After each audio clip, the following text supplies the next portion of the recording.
Hey everybody, welcome back to Eggs the Podcast. But before we get started, I want to talk about our sponsor, Taylor Style. February is kind of a funny month. The year's moving, routines are back, and then suddenly Valentine's Day shows up on the calendar and reminds you that, you still have to show up like a functioning adult in the real world. For me, that's dinners, events, work stuff, weekends out, the moments where you want to look put together without overthinking it. And honestly, that's where Taylor fits into my life. I'm a member because it just removes friction. I don't have to stop. I don't have to plan outfits. I don't end up wearing the same thing over and over just because it's a safe option. And for people who've spent any amount of time watching the show, I've been a black t-shirt and jeans guy for a long time. I'm a subscriber right now, and every few weeks I get a box with hand-picked outfits chosen by a real stylist, refined by their AI. And the crazy part is they actually nail it most of the time. Stuff I would never go buy, but I end up wearing nonstop just because it works. Taylor, spelled Taelor, is a men's clothing rental subscription that uses AI and real human stylists to send you pieces that work together flawlessly and actually fit your life. For me, it means having clothing for work nights, date nights, meetings, travel, whatever February throws at you, without adding more decisions or stuff. If that sounds good to you too, Eggs listeners get 25% off their first month with code EGGS at taylor.style. That's Taelor.style. Promo code EGGS to save 25% off your first month with Taylor. That's Taelor. They handle the clothes so you can focus on everything else. Now, back to the show. Hey, everybody. Welcome back to Eggs the Podcast. Today's special guest is Nathan Strum from Abbey Connect. How are you, Nathan? Welcome to the show. Hey, Ryan. Nice to see you. I'm happy to be here. Awesome. Well, let's kick off this thing from the very beginning. Let's talk a little about who you are, what you do today, and why we're talking. Sure. So Nathan Strum, Abbey Connect, started the business about 20 years ago. I know you can't see all the gray hair, but it's there, I promise. And we started as a human receptionist service, and we still do that today. We answer phones for small businesses. And we've since launched a new AI receptionist, launched that in June, and have seen some really great adoption. And we're just really excited about this new world that we've entered. Yeah, it's one of the things that I find particularly interesting about you because there's so many people that are like, the house is on fire, AI is going to kill us all, that kind of stuff, this attitude. But we found a few leaders kind of recently that are more kind of from your perspective, which is, go with it instead of against it, and actually we've launched a whole new company this year, and our whole thing too is kind of like, let's ride this AI wave versus, fight it tooth and nail until the end. The technology's here and it's not going anywhere. So it's good to embrace it. But we'll get more into that in a little bit. I wanted to talk to you first about kind of your journey, like sort of how you got to where you are. You mentioned you guys were starting on the phones. So, presumably this is some time ago. And, in the last 20 years, things have really developed for you. But were you always entrepreneurial or did you come from that roots? How did you end up starting your own business? Yeah, I've come from those roots. My family, starting back from my great grandfather, who was a bail bondsman, and my parents, they've what I call serial entrepreneurs. And so they kind of raised me in the family business. We were baking bagels when I was 16 years old. And, that was my first job.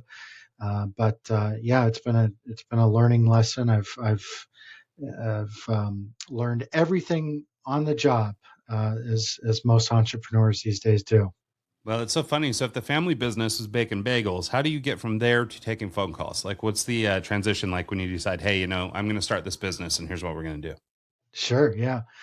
So my family actually decided to move out to Las Vegas and retire. And I thought that was kind of a laughing joke because there's no way my father and mother would retire. And so they started an office building, executive suite company, kind of like Regis or WeWork. And we answered phones for the clients in the building as part of the service and realized that we were good at it. And so we decided to start answering phones for companies outside of the building. And that's how we started Abbey Connect. Oh, how funny. Well, so you started to touch on this a little bit, but let's talk about just sort of Abbey Connect's tenure. So you started 20 years ago, you're answering phones. I love the origin story here.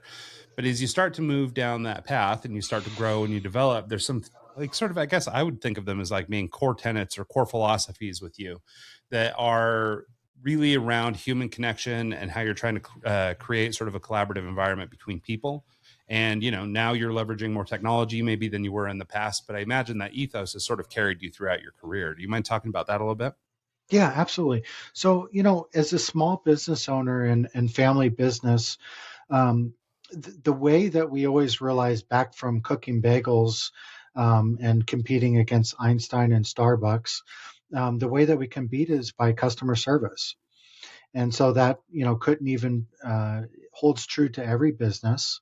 And it definitely carried through to the executive suites and the phone answering. But that's easy as a family when you're such tight knit to provide that customer service. But as you grow and you start adding new employees, keeping that great customer service is another challenge that you have to learn.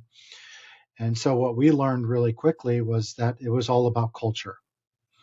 And if you provide a great culture and if people feel good about coming into work, then that's going to come across over the phones and they're going to create that good customer experience. Yeah, well, it's a great point that you make. This idea about, I mean, obviously things are much easier at a small family level, but you're right. You would treat your family a certain way. And sometimes, like as businesses scale, you start to lose that sort of familial touch or whatever. But our former business, our creative agency, and even the work we're doing today is really relationship driven and people driven. And so this stuff is really resonating with me as I'm hearing you say it, because it's like, I guess, it's the happy chickens make great eggs, it's like, happy people, serve customers well. And, I think you mentioned something in there about just sort of trust. I mean, or maybe implied trust, which is if I'm going to Mhm. let you answer phones on behalf of my company, I need to know that you're going to represent us in the best possible light and in the best possible way to the people who could be our prospective business. And so I think that that's a really critical point that you make there. Yeah, yeah, absolutely. So as you started to, I guess, move along the road, and you start working with culture, I think it's an interesting point because company culture in particular became one of these buzzy words for a little while. Really Yeah. got hot during COVID, where everybody was like, "Oh, well, culture is cool swag, and culture is meetings where we get to joke around or have a cocktail, or like I mean, culture got really weird for a little while." And but I wonder if you could talk about sort of scaling culture. And I imagine, I mean, I don't know how you guys are set up, but I suspect that there's probably some remote work involved and stuff like that. Maybe not everybody's in the same building. And so I wondered if you talk about just sort of, first of all, creating that corporate culture, but then how do you communicate that to your people and get everyone to actually come on board? Yeah, sure. So we actually are mostly all in the same office. We Oh, do cool. have some employees working remotely, but 85% of us work in the Las Vegas office. Um, you know, there's the foo-foo part of culture, which is great, but then there's the difficult part of culture. And so I think that part gets overlooked a lot, especially because it's just not as sexy to talk about. But for example, some of the things that we've done that have helped us be successful is we're really strict on certain things like gossip. Gossip is like a cancer. And anytime that there's gossip, it just can tear an organization apart. And a lot of people don't even know what gossip is. They don't understand the difference between gossip and work talk. So we have to spend a lot of time educating our staff on what gossip is, and we have to make sure that we're very strict on it. So we're very lenient on a lot of things, but this is one thing that we're not lenient on. So that's one of the non sexy parts of Yeah. culture. Well, I think it makes sense to focus on something like that. And to your point about definitions, I mean, even hearing you say it, I'm going, oh, okay, well, he means water cooler talk, just sitting around and visiting with one another and being comrades at the office or whatever. But yeah, no, what you're talking about is right. I mean, those kinds of sort of internal monologues where people are sharing, this kind of I don't know. It's the talking behind the back. It's all that stuff. Even if it's not about the company, but maybe it's somebody in the company or somebody who is a coworker or whatever. Like, there's almost no good that can come from that. There's a lot of nuance to it, like you're talking about. If I'm talking to somebody and about somebody else's performance, and that person I'm speaking to does not have a direct relationship with that person, then number one is it's not helpful because they can't help them. And number two, I'm then poisoning that person's thoughts about the other person without allowing that person to maybe give their point of view. So there's a lot of little nuances that you have to navigate. And we've learned that over the years. We've been pretty good with it. Yeah, well, and I think if people really are looking for like a contemporary example of this too, I mean, social media is gossip, right? Oh, I yeah. mean, all you see all day is people talking about people they don't know, and Yeah. Yeah. about the decisions those people make or whatever it is, from politics to celebrity to whatever. All these people have opinions on every living thing, but they're sitting and talking, and then and it gets to a point, like, at least in my view, where now it's almost so muddy, like you don't know what's right, you don't know what's accurate. And so for me, I've basically tuned everything out on social. Like, I don't even really do it anymore. And Yeah. but it's because it became a very unreliable partner. So in a business, that too, if you've got people saying, oh, well, CEO's doing this, or so and so thought that, or look, Jerry's gone this weekend and he's probably doing this, but, Yeah. Yeah. Yeah. it's Yeah. like that kind of talk, it basically gets to a point where I think even if it isn't dangerous in the sense that maybe they're not spreading bad things, but just they're forming opinions on people that you don't even know. And that's going to decide their decision making process. And it could be totally based in something that's a fiction entirely. Yeah. Yeah. Yeah. No, I love how you say it. Um, and it could be based on fiction, but it also, everybody has their own point of view. So your point of view is correct, but the other person's point of view is correct also, and they can both coexist. Yeah, no, I love that. Well, let's talk a little bit more about Abbey Connect. And I want to just talk about sort of the growth of the company over the years. And maybe we could talk maybe in some key milestones. I have to imagine as you grew this business outside of a family operation, there were some sort of, like, I guess, the entrepreneurial hurdles that people start running into, head count and who to hire and these kinds of things. I wonder if you could share any, maybe really memorable experiences, and they could be good or for bad, but, some challenge that you bumped into that was a big deal for your company at the time, and how you navigated that, either for the better or for the worse. What was the thing you learned? Sure. Yeah, no, great question. I think for me, the biggest thing is all the ceilings that we hit. And every ceiling that we hit, we had to completely throw out the rule book and completely remake the company. And so going from just the family to hiring a couple employees, obviously the structure and the communication had to change. And then once you get to 10 employees, all the communication functions that you've instilled don't work anymore, and you need something that scales. And then you go from 10 to 50, and your HR systems start to break down, and so you have to throw out the HR rule book and remake yourself. And then you get to 100, and you start seeing other problems. You have to completely throw out the rule book. So I think reaching those phases, it's challenging because you built something and you're proud of it, and then you realize what you've built isn't going to work anymore. And you really have to be okay with throwing things out and starting over. Well, and would you consider that sort of, I guess, if you were looking at CEOs or business leaders, I mean, I think people move kind of at different paces on different things sometimes, but do you think that one real hurdle that CEOs run into, either from your own experience or maybe from others that you've talked to, where maybe they stick too long with things? So maybe they got to employee number 5 and they should have been switching up these systems, but they didn't until they got to employee 10. So then the problem was much bigger or more, difficult to deal with because they waited too long to get something done. Absolutely. But on this flip side, you don't want a knee-jerk reaction to every challenge that you see as a business owner. You need to work through things sometimes. So finding out when those ceilings are happening is a key element. You don't want to sit around too long, but yet you don't want to break everything prematurely. Sure. Yeah, no, that makes sense. So let's talk just, I guess, as we continue working through sort of the Abbey Connect story. You've grown the team, you've got more people on that now. Just by virtue of being around for the last 20 years, technology is moving, and it's moving all the time. And now it's moving even faster than ever, maybe. And so you no doubt started integrating some new technologies and new things along the way. But what do you think? I mean, now that we're getting into sort of this AI era and things like that, where do you think what did the integration look like for you as you're starting to bring these things on? And which technologies are you just going, that one's not going to stick, but this one is. And so we need to ride this one. Like, how are you picking and choosing how to move forward? Well, I think overall, AI is so exciting and it's so powerful.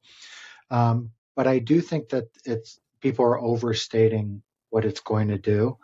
Um, that doesn't mean that it's not going to revolutionize our society, but it does mean that it's a little bit different than some of the people talking heads are explaining it.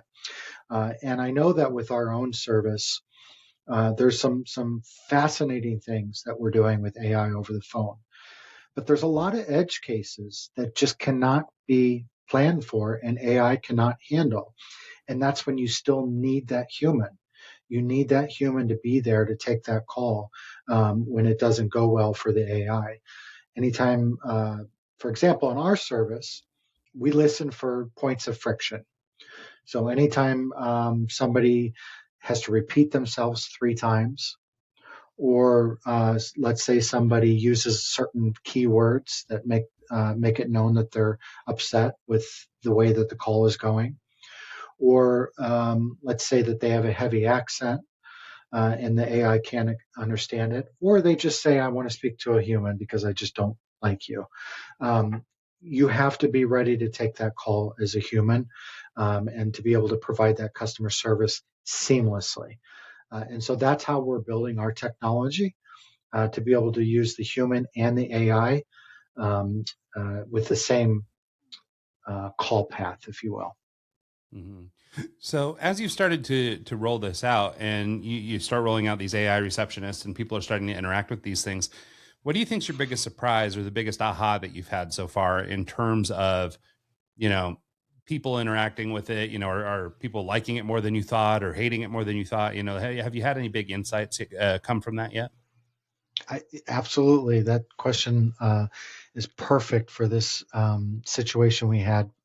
We were shocked. So we have an attorney that we've been answering for 3 or 4 years, human side, reception service. And she came to us and she said, "Hey, listen, I need more service. I need my calls answered after hours, but I don't want to pay for it." We've all heard it, right? We're all prepared for that statement. So we said, "Hey, listen, okay, we have an idea. We have this new AI service, and we'd love to turn it on to your calls at night." What I haven't told you yet is she's an attorney for elderly law. And we knew if we could have her clientele communicate with this technology in a human like way and not get frustrated, we've got it down. Fast forward to today, she's one of our biggest advocates. I mean, she Wow. loves it and she pays for it. The free That's how you trial know is over. that's how you know she likes it. She's paying Yeah, for it now. yeah.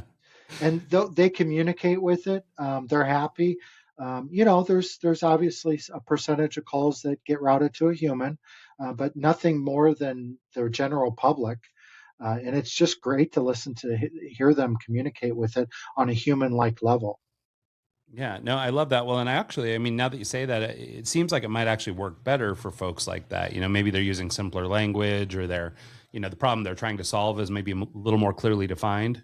And Yeah, and so it seems like maybe those guys would actually be a decent audience for AI. But I yeah, certainly wouldn't have thought of it. And I also would have thought they would have immediately been a little bit skittish to it. So yeah. the fact that they're having these conversations, I think, are both great insights. So in general, as you have been working in communications for a long time, you're trying to build these relationships and leveraging technology, all this stuff. What generally speaking, if you're talking to other CEOs, startup founders, people like that, what customer communication trends are the small businesses underestimating now? Like, what are they doing or not doing that could be costing them as it pertains to communication? Well, I think that the phone still gets overlooked a lot. I think, I've been hearing it for the past 20 years that the phone is going to go away at some point. And it just keeps getting bigger and bigger and bigger. And so I think not paying attention to who's answering your phones. I know I know I'm plugging our own product here, but I believe that that's a true a point I think that CEOs are overlooking. Yeah, I think that's good. Well, and then to that extent, are there things that you're seeing with other business leaders that they're wasting money on today in terms of automation that you would say, oh well, people are investing way too heavily in that, and that's really actually not working that well. We should be doing something else. Have you encountered that, or do you have any ideas? Yeah, I actually think the live chat widget on the website, I think that people are overestimating in that. We actually sell a service where we answer your live chat for you. And we do have a lot of clients that love it. But I think overall it hasn't really had the adoption that I think people think it will. Well, it's interesting because, like, I mean, just thinking about communications and human relationships, I guess my gut, and maybe it's me projecting, would have been that I would love to have like the chat bots be more effective, right? Like, I don't want to get on the phone with you. I just want to chat with you and handle my problem and move on. Like one company that does this really well is American Express. Like, whenever I Mhm. need it, my little chat bot's always in the corner. I can jump on it. It's actually most of the time I end up just going right to a human. But nonetheless, the chat is right there. It's really easy for me to use. Then with some other companies, like US Bank is another company that we work with, and their chat, for example, is really good at finding like directory items and things that are in their knowledge base, but terrible at helping you actually solve problems. And so to your point, they've probably put a ton of money into that thing, but Yeah. what they've got it doing isn't even the thing that I think most customers would want from it. Like, I would be able to want to get right to a representative and solve my problem. Instead, it's like, well, are you sure you don't mean business banking? Are you sure you don't, and it's like, eventually you can jump through the hoops and get to who you need to talk to. But it's interesting. And it's one of the things that I think I've really observed with AI, and maybe you can speak to this a little bit too, which is there's kind of this thing, and you mentioned earlier the talking heads and how everybody's talking about AI in a way that's kind of, I don't know, it's a little bit weird. They're talking about it like it's adversarial or something like this, and that it's almost like it's actually thinking, not that it's just, Yeah. Yeah. algorithmic and stuff. Yeah. I Exactly. think they say the words, artificial intelligence, and I think people are buying the hype. And Yeah. if you really understand it, you understand it's not really thinking. It's just, it's doing this thing. And but what ended up happening for this while is I noticed, like with SaaS companies in particular, everybody was just bolting AI onto their thing. So, now I've got Hmm. this AI thing, and you can pay $10 Hmm. more a month, and now you have AI.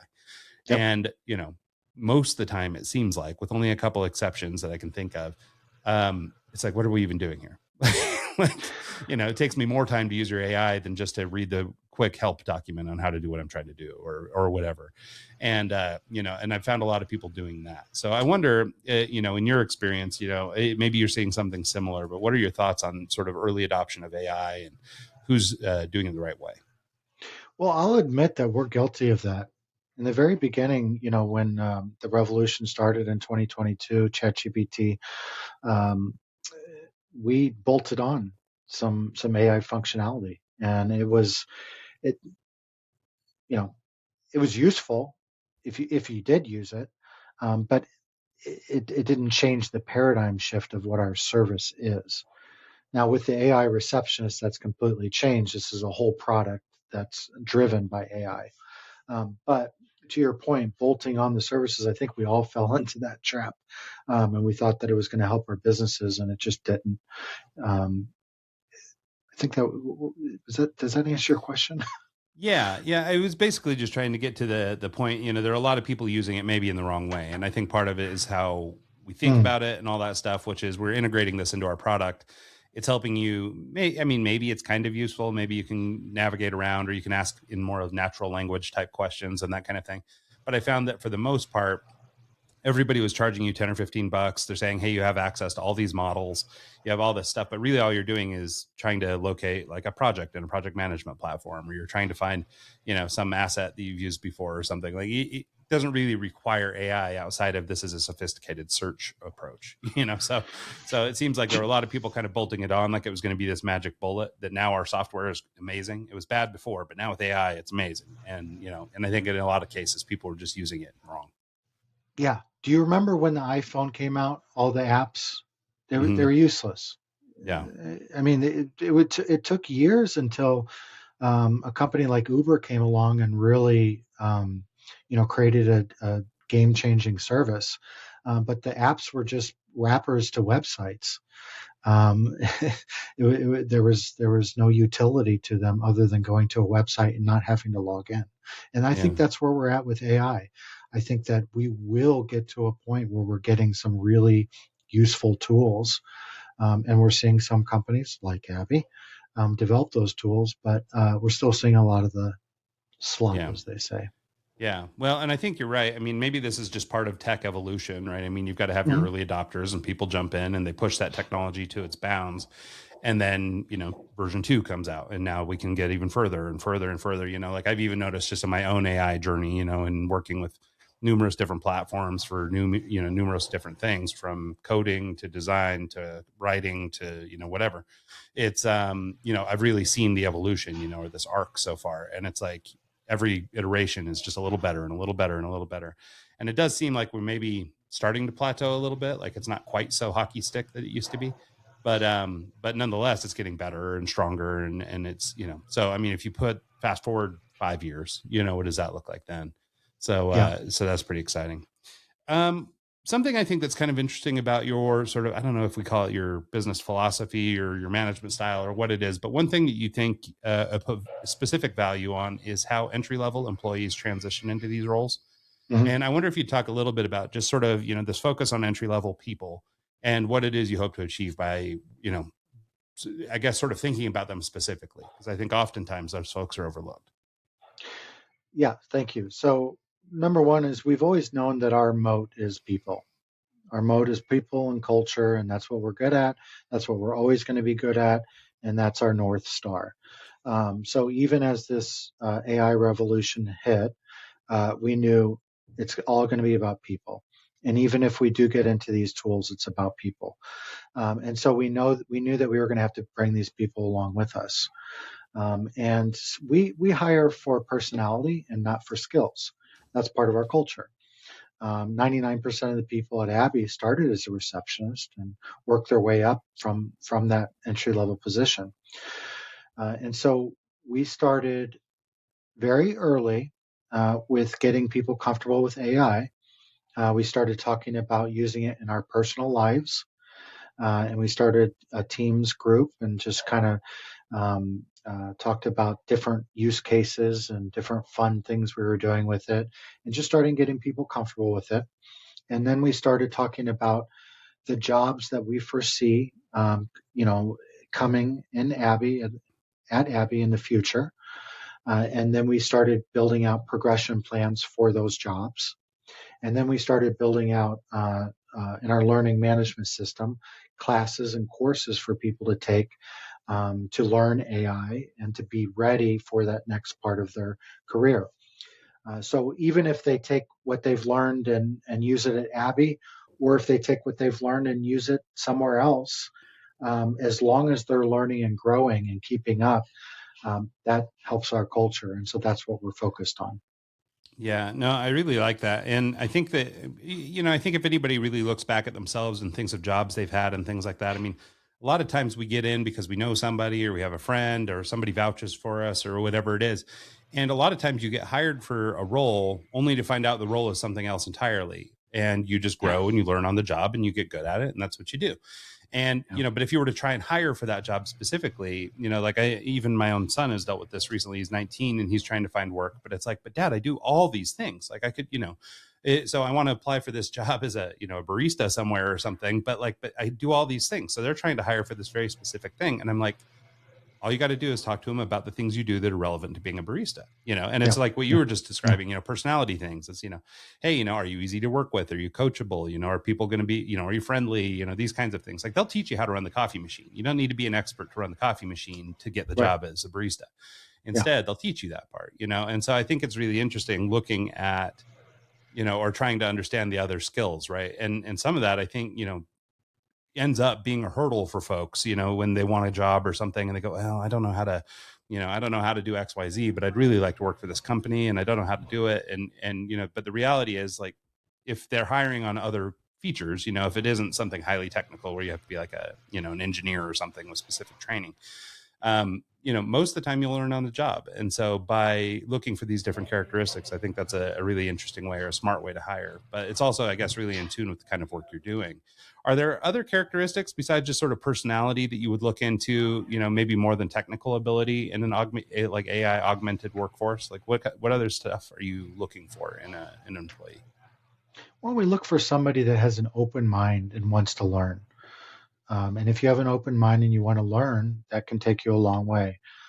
We also look for critical thinking. So that's a skill that's going to be very um, useful in the AI world. And we also look for people that can think outside of the box. And so that's a good mix of a Yeah. personality that we like to hire for. Yeah, no, I think one of the things, and this is how we've been positioning AI with everyone we're talking to, is like as a tool, right? This is a thing to augment you and make you stronger. And so I think that, to your point, by training these people earlier, getting them into these environments where they're almost like working hand in glove with the Mm-hmm. AI versus it, looking at it as an adversary or being concerned that you're going to lose your job or something, I think is actually a really smart play. And so the fact that you do that is, I think, a really smart thing to do. And I just think that, again, just trying to put the focus on people or the relationships between people. It seems to me that AI, as weird as it sounds, may just be one more relationship that we have. We have a relationship with this tool or this technology, and that's actually going to make us better people. What do you think about sort of this, I guess, melding of, humanity and technology? Well, I like that you look at it as a relationship with the technology. Never heard anybody say it like that in this context, but I do think that if you look at it in that point of view, it will help you figure out how to use it. But as far as meshing AI with humans, I think one of the and you touched on this earlier. The talking heads, yeah, they're talking about it in scary ways, but they're also talking about it like it's a religion, like it's God. And I also love how you said it's just an algorithm. It doesn't think for itself. It definitely doesn't have a soul. Um, but that doesn't mean that it's not extremely powerful. And like any tool, if you learn how to use that tool, that's your relationship with it. How do I use this tool to better my life or better my job? And that's a great way to think about it. Well, and it's no different, I mean, it's maybe a more techie version, but it's no different than the contractor and his tools or the, accountant and his calculator or whatever. I mean, it's like, Yeah. we have these relationships, people and their tools, right? And I think, whether it's in communications like you're talking about, or if you're just trying to, I don't know, be a better marketer and you're using AI as something to bounce ideas off of, for example, that's I mean, it can be a tool that really makes your writing stronger or makes your ability stronger. I think that the danger is, becoming too reliant on it, for example. And I don't know, maybe you could make a comparison, some contractor that, focuses too heavily on one aspect of their technology, and then when that breaks, all of a sudden they're out of business. So it's, Yeah. you don't want to go too far into the waters, but I think as long as you're kind of, hanging in there together, I think it's not a bad place to be. um oh, go ahead. Well, I like to use something until it breaks, and then I figure out how to use it ongoing. And I've broken AI day after day, and I've felt the boundaries of it. And in real life, let me tell you, do not ask ChatGPT for legal advice.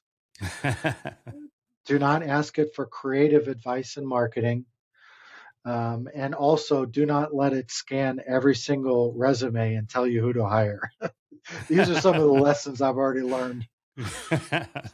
No, and I think that comes to, to your point. I like the idea. I always think about Jurassic Park, right? And the raptors are checking the electric fence and seeing where they can break through. And I Yeah. feel like with these tech, especially with emerging technologies and things that are sort of on the come up, you can really start to kind of poke and prod and figure out where the weak spots are or where the gaps are.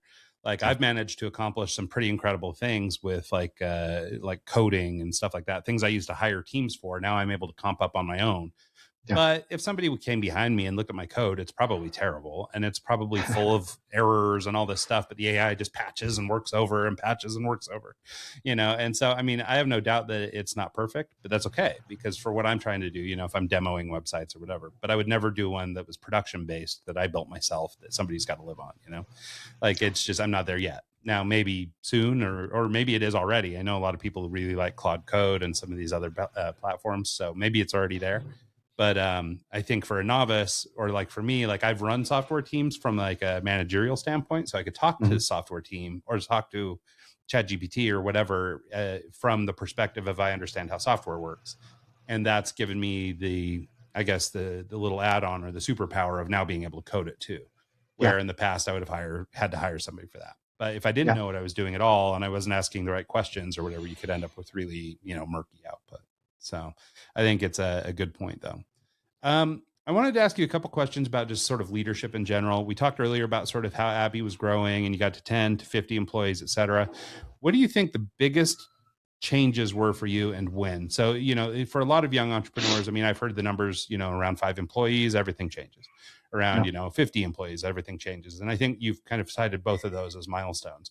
But I think you guys are up around 100 people, maybe more now. And so what are the big things that have changed for you or that you've encountered along the way that would be, I don't know, a flag in the sand that says, oh man, at that point we really had to pivot? Well, I think a lot of it is internal.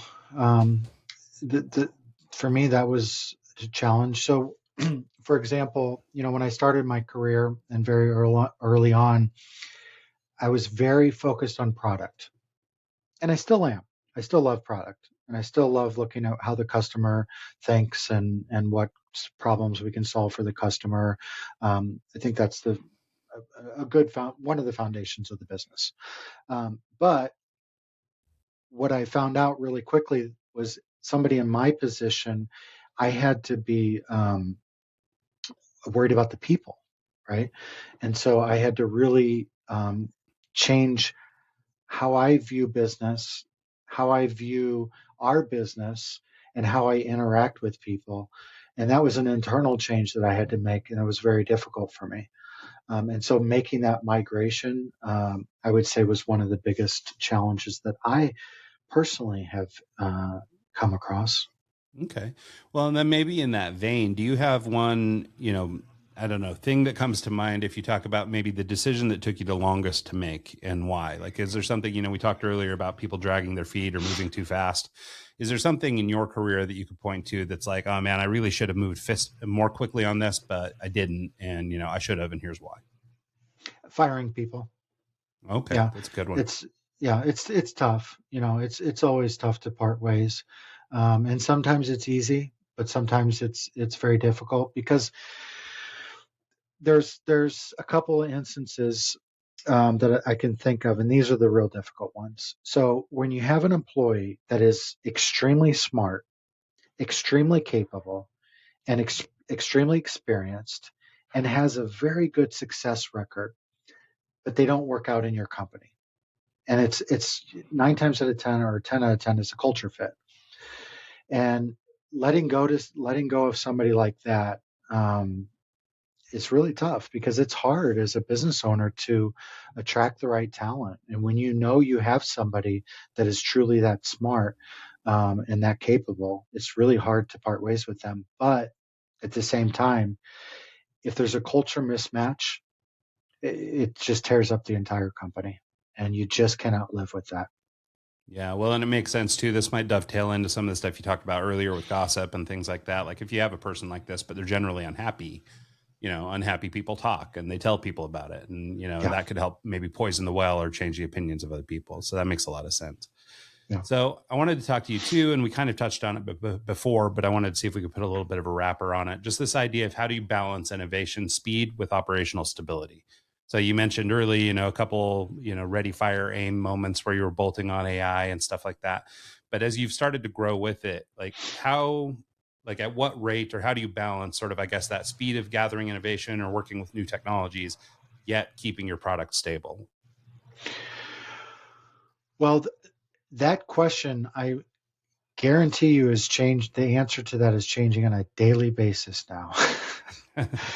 I so we've expanded to San Francisco, and we're hiring engineers here. And we've decided to come straight to the heart, where all the great AI engineers are. And I'm speaking to some of these engineers, and things are changing on a daily basis. You talked about Claude Code, and you talked about some of the code that you're developing that has a lot of technical debt. You would be shocked. You'd be shocked at what you could do setting up the right environment. And I could talk to you offline about this. It almost makes you think that SaaS is dead because you could think about anything And this is the way the world is going. You could think about anything and you could have it built for you with a couple of clicks. And what does that do? What does that do to a software company? What does that do to what they used to consider their moat? That we can just think of something. I'll give you an example. I hope the guys at Atlassian aren't listening to this because we're still heavily relying on you and we still love you. But our engineer wants to completely replace Jira. And I was thinking, you know what? This could be a 2-month project. This could be a 3-month project. He's talking about doing it overnight. Oh, wow. He's talking about doing it overnight, about really creating our own Jira system, ticketing system for engineers with a couple of clicks of a couple of buttons. And so you got to really think about that. What does that do to our society? What does it do to all the businesses out there? Well, and it's interesting too, and in my own experience, and yeah, I'd love to visit with you a little bit when we get off the call, but I've built a couple little apps and things like that on my own using some of these vibe coding platforms and stuff like that. And, my gut was that they had to be kind of fragile, or like, these aren't going to be good because they're AI just thrown together or whatever. And then I've run these things and I've been using them now for months. Like, we're building proprietary tools in house and, stuff like that. And it's one of the big focuses with this new company that we've launched is, building proprietary IP and things that we can own. So, maybe one day we sell this thing, or maybe we can be acquired because we have some process or something that's unique. And so we're trying to build these new tools, but like, I can kind of build it and try it now. And like, I don't need a whole army of engineers to help me out. And I think if you had like one good, competent engineer, now you're getting the throughput of 3 to 5 engineers that are all pretty good, and it's like, it's amazing what you can do. Like, AI has really supercharged that career. And, for maybe junior or entry level devs, I feel a little bad for them because there's some of this, although I think there's still parts all over the world. Just the junior devs will be made better through AI too. And, so I think there's still opportunity there, but like, if any of the jobs are in danger, it might be that one. So, yeah. And, Anthropic says they're using AI for 100% of their coding now. Oh, wow. Yeah. See, and 100%. I think from what I've heard anyway, I've heard that Claude Code is the best one out there right now. And I've used various through different platforms. And yeah, I mean, I've had really good experience with it. And it seems to get, even for me being a little bit of a novice in terms of development, I've found that it understands my requests and it builds the things that I'm trying to build most quickly. And it does it with a lot of the things that I'm not smart enough to mention in advance. So like things that I forget and then later come back to and go, oh crap, I should have said this first. And now like, it builds with the intelligence to put all that stuff back in place. So, I mean, it's pretty incredible what it's doing. So we're starting to get to the end here. I wonder if we talk just quickly about, what do you think customer experience looks like in 5 years if companies are doing this the right way? Sure. Well, I think that we're going to be communicating more and more with AI. I think you're going to start to see agents. I'm sure that it sounds like you're deep into it, so you know about agents. But I think a lot of people don't, and they don't really they don't understand what the power is. So I think that that's going to be a big part of the future. I digressed. I don't know if you read this in the news, but there's a Reddit-style social media company for agents. Oh, funny. And so these agents are going to this social media like Reddit website and communicating. And they're talking about humans. They're talking about what the humans are telling them to do, and they're kind of like exchanging notes. Yeah, see, they're gossiping. We got to get these AI guys on. They are gossiping. Oh, how funny! No, I haven't heard about that. I mean, it's kind of hilarious, but but see, that's just going to fuel the whole "we're more intelligent" thing. We can't have these robots thinking they're actually thinking. That's where stuff goes sideways. I know.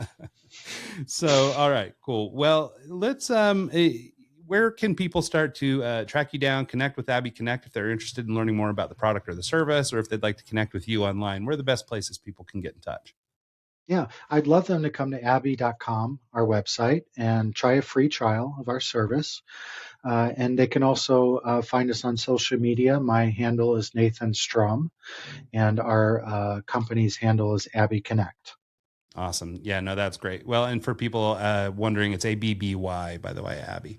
So yeah, be sure to check it out. It's great. The product looks really cool and exciting. I wish I had a need for people answering my phones, but we don't have enough calls yet. But hopefully that'll be a problem I have to solve before too long.